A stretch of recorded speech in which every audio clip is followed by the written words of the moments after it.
Morning everybody, welcome to Stockradar Stocks on the Move for another week. Today's date is 11th of August 2022. Education, something we all love to spend a lot of time doing, but it is the heart and soul of trading and understanding it. And I'm going to go through some basic structures for you a bit later on, which you may know, you may not, but it'll just help to guide you through what you really need to know to make it safe when you're trading. So what are the essential ingredients of a successful trading plan? Know why you buy or sell requires, by definition, knowledge. You only get that by educating yourself. We are here to help, and that's what I do, basically.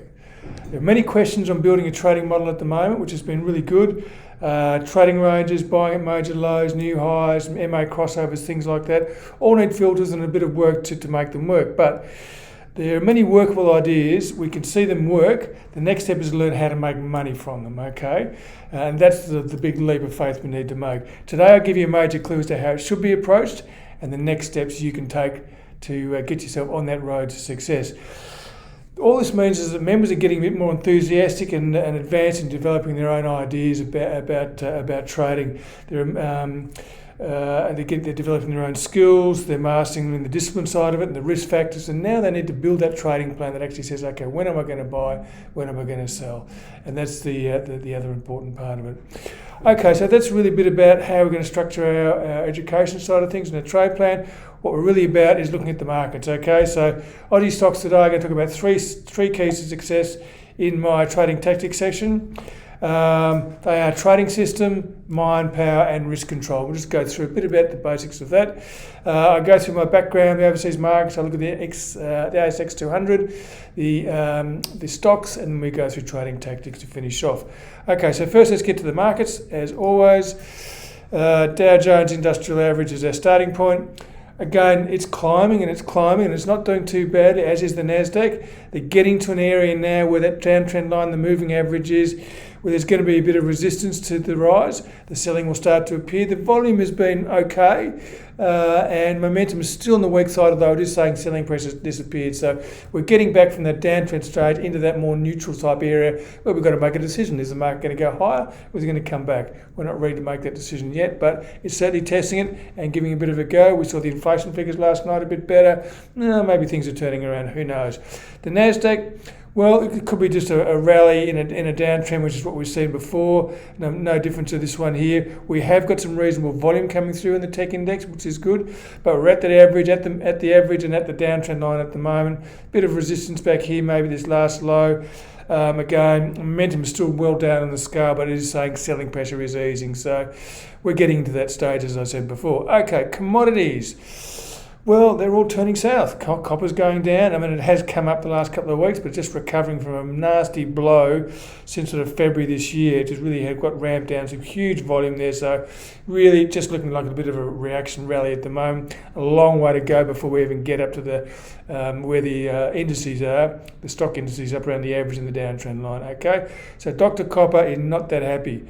Brent crude, it's testing the downside, hasn't disappeared completely, but we've got this area down here we've been looking at where the average is. It's now below it. The support line at S1, which is now below, and here, where are we below the trend line? Not yet. So this trend line up here, I'm not huge on trend lines. I like the horizontal ones better, but it is all part of the evidence that I look for. So this whole area from S1 down to S2 really is a potential support area, because this is the old high that goes back to 2019. Okay, so there's pressure there. The volumes aren't huge, so I'm not really looking for this to disappear too far south. It may just track sideways a bit, but really at this stage we're getting into a little bit of neutral stage, taking a bit of cream off the top. It's certainly found resistance up here, a bit tough, so it's just coming back. But we'll just have to wait for a bit more evidence in this one to see where we're going to go. But for the moment, it's still holding reasonably well. And gold, well, don't you love it? Gold's trying to rally as we get the inflation figures going down, but that doesn't seem to be what the driving force is for gold these days. So it's just trading in a range. Really, nothing really much happening here. Volume's not great. It's back up to the average. Momentum's still weak. So really, it's a thing I really don't know where it's going to go at the moment. It's in this big trading range. Has been for a couple of years, so it's stuck in there, and that means uncertainty, and that's certainly what's reflected in the price action. Okay, let's get to the ASX 200, our market. Well, you know, we've had a big whack down. We've had a nice recovery. We're back up to this level, just like the Nasdaq and the Dow, where the average is, the downtrend line. We've still got this week. It's just crossed over the line, saying, you know, the selling pressure may be easing there. But again, we're probably as confused as a lot of you are out there. The market's come down. It's really back up again. Do we get back in or not? Well, we will pick those stocks off one by one as we do it, rather than the indices. So we don't make a decision on this one. It's just really a guiding force for some of you to have a look at this stage. So just go to the table, the stock pick update. We're flat at 22 this week for the Stockradar portfolio. There was one stock in and one stock out. Okay, so of those 22, we have 21 stock picks and one ETF. Okay, so the cash to equities ratio on the full 162 stocks is 13% equities, 87% cash, so we're still heavily into cash at the moment. Conservative portfolio sits at 4, still out of 20, so we're still 20% equities, 80% cash, still not that happy about it. The Energizer, where we really leverage our stock picks, is full at 5, and the Energizer 10 stock is up 1 to 9, almost full, 90% equities, 90% equities, 10% cash. So that's good for us as long as the market continues high, but we've really concentrated on the stock picks that we've got, and we've put them all into a portfolio, and that's where we are with those aggressive Energizer portfolios. Okay, so that's the portfolios, and that's the index at the moment. We're sort of in middling ground. We've taken a bit of a punt on the Energizer 5 and 10 stock, and we'll work those hard and see if we can get some profits there for the portfolio members. Okay. Rightio, so let's go and look at some stocks now.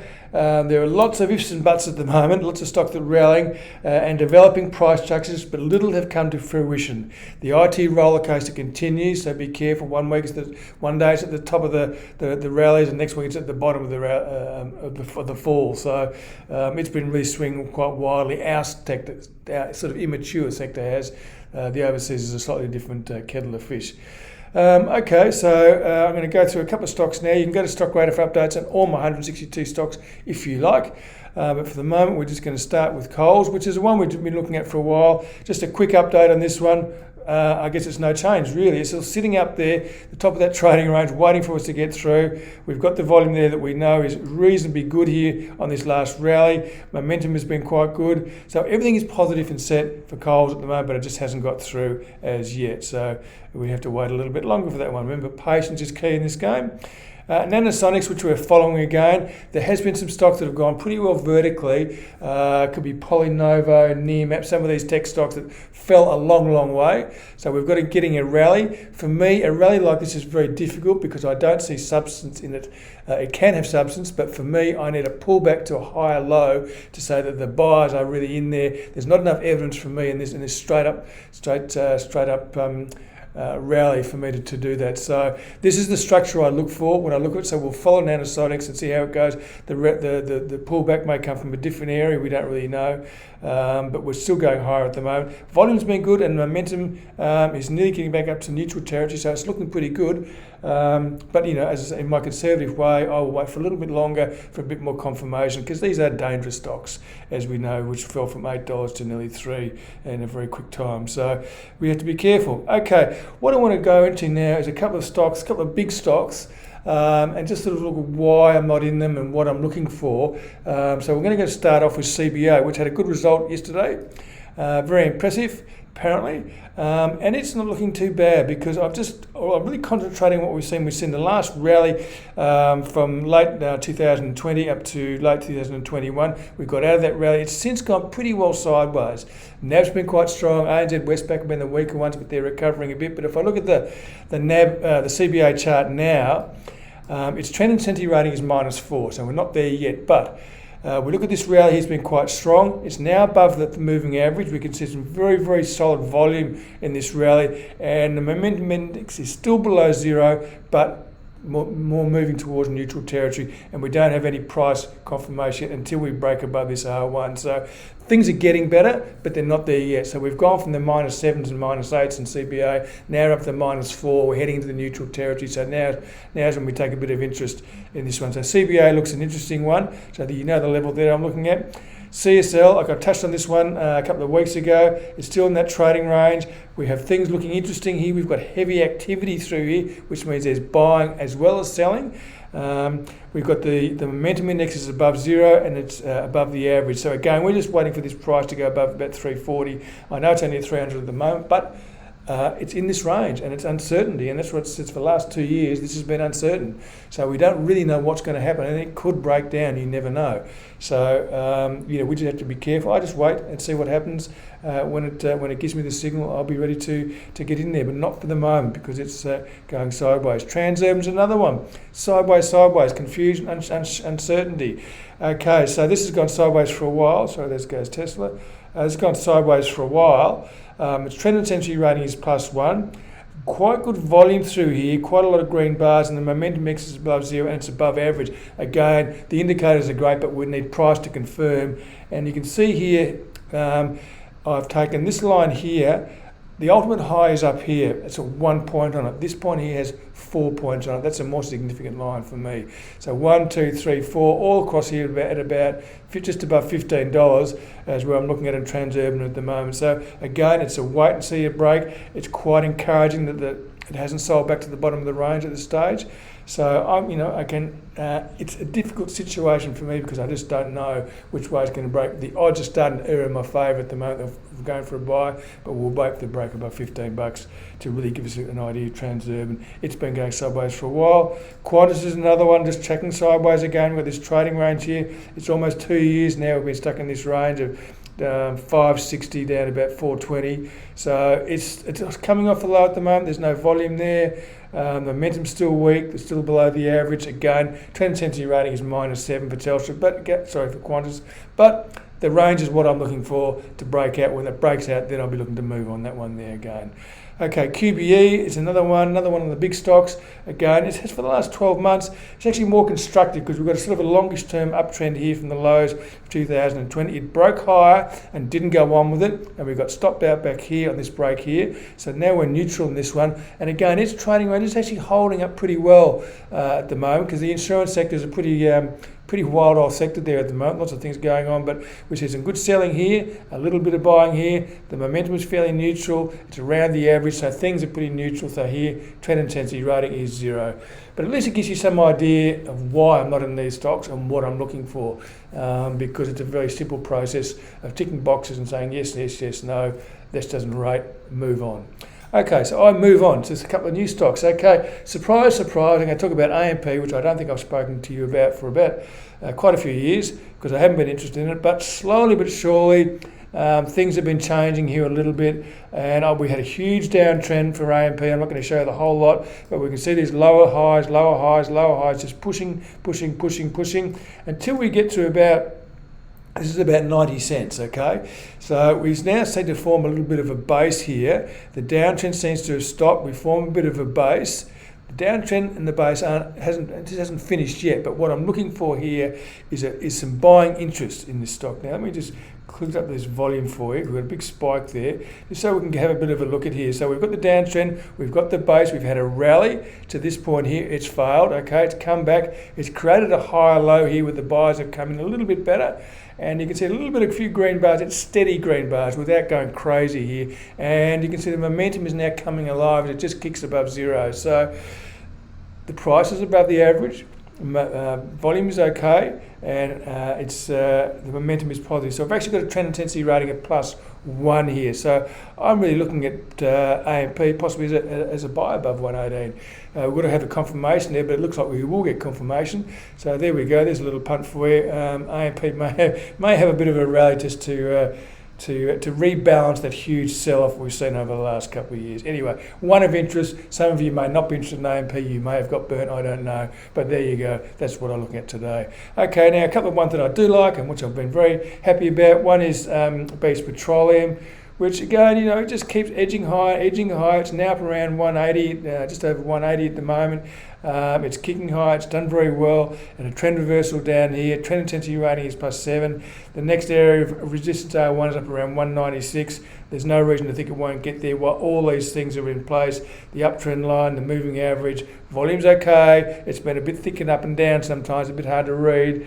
And then we've got the momentum index, which is steady and flat, but it's well above zero, so that's a positive. So it does get a trend intensity rating of +7. So although you might be frustrated with the price movement of some of these stocks, and the next stock I'm going to show you is exactly an example, you need to be patient. You either get out and move on if you want to do that. I wait till my stop goes off, and when it goes off, I get out. And at this stage, Beach Petroleum, my stop's firmly in place there and hasn't gone off. And the next stock is the same one. If I go to Vicinity Centres, it's starting to catch a bit of momentum after being very, very flat for a long period of time here.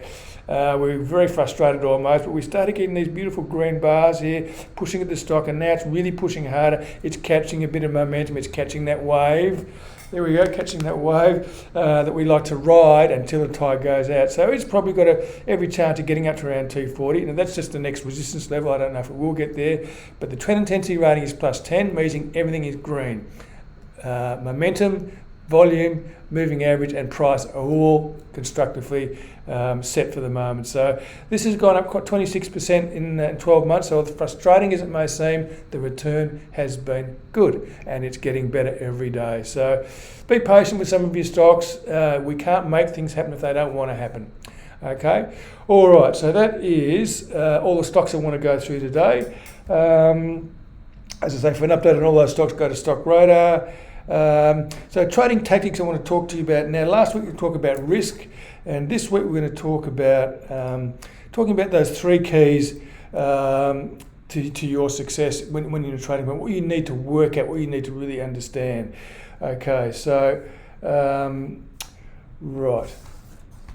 1, 3 keys to success, the trading system. The trading system was you buy and you sell. Remember Peter Lynch, know why you buy, know why you sell. If those things are not triggered, you can't keep changing them all the time, otherwise you will get confused. I'm very set in my ways in what I do. I tweak occasionally, but not a lot. So, you know, it's a matter of setting up a good trade plan. And trade plans take a while to build, okay? So it is the engine that powers the car, okay? So it's going to drive your profits and your losses. So this trading system is very, very important, so you know when you buy and when you sell. Okay, 2 other things. Mind power. Have you got mind power? Discipline, strength, mettle, all those words we need to have. Resilience. You're the person that drives this car. You're the person that drives the trade plan, that drives the buys and sells, drives all this stuff. So you are the person that needs to have the real power to follow all your signals and make sure you do. Okay, because that's how it works on what I do with systems, processes, and rules. I take all the emotion out and just use the rules. But I need to have my strength of mind to do that. The third one is risk. Okay, risk is something that we can manage.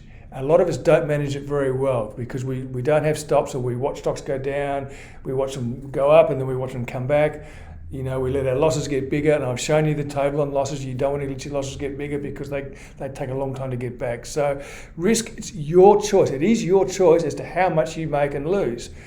What will your system make? How are you going to sell? Are you going to use trailing stops? Are you going to sell at objectives? Whatever you're going to do, you must know that. And how much are you going to lose? Totally in your control. Totally in your control what you lose. You just set a limit and you just live by it. Right or wrong, okay? So when do you take profits? You've got to know that. And when do you take losses, okay? Because we've got to run those profits and minimise those losses. So you hold the master key that unlocks all 3. So of those 3 things, trading systems, risk control, and mind power, all those things are in your power. Once you can do all those things, you are going to be, you'll be successful because that's how it works. Okay, so it's really not that hard. I try and help most people with my blogs and my newsletters and all these sorts of things, and I'm always talking about risk control and mind power and discipline, things like that. And so it's really up to you, over to you as to how you want to handle all that. Okay. So that is what I've got for trading tactics. Just a brief view on those 3 key things for you to focus on. I talked about the newsletter was out 2 weeks ago, the health sector. There's not a lot of news at the moment. So if you can master 3 things in your trading life, these are the 3: mind power, risk and trading systems. Okay. First, by respecting the discipline required to implement a portfolio robotically and precisely, and then understanding that trading is about money and budgets, not stock picking. Okay. Stock picking is easy. It's how you control your losses and manage your profits. So go no further until you appreciate the importance of these things to your success. If you try to start trading too early before you understand it, then it's when you're going to lose your money. You can't ignore them. It will require a habit change in a lot of cases, and we don't like to break habits. We don't like to change it, but if we're going to trade successfully, we need to have good habits. Once you do that, you can then confidently go about designing your trading system, because that is the easy bit of moving average, crossover, range trades, whatever it might be. I only use a new high and a trend reversal, and that's all I really need. So that's all I've got for you today. I hope it was helpful. Stay safe, watch your trends, heed your stops, and I'll see you all next week. Okay, thank you.